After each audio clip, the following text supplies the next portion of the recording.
इस बार का कांग्रेस का मैनिफेस्टो देख लीजिए। कांग्रेस ने अपने मैनिफेस्टो में जो कहा है वो चिंताजनक है, गंभीर है, और ये माओवाद की सोच को धरती पर उतारने की उनकी कोशिश है।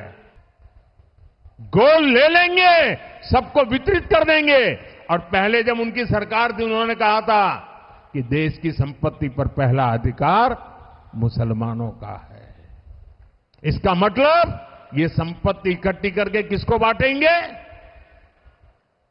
जिनके ज्यादा बच्चे हैं उनको बांटेंगे।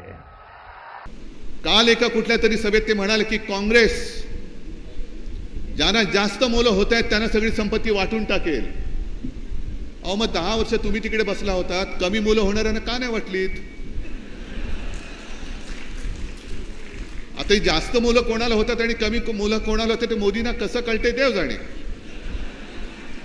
ना त्यांच्याकडे यंत्रणा असेल कारण प्रधानमंत्री आहेत, पण 10 वर्ष तुम्ही सत्तेवरती बसल्यानंतर होतात तुम्ही सत्तेवरती, आम्हीच मूर्ख होतो तुम्हाला तिथपर्यंत नेण्यासाठी।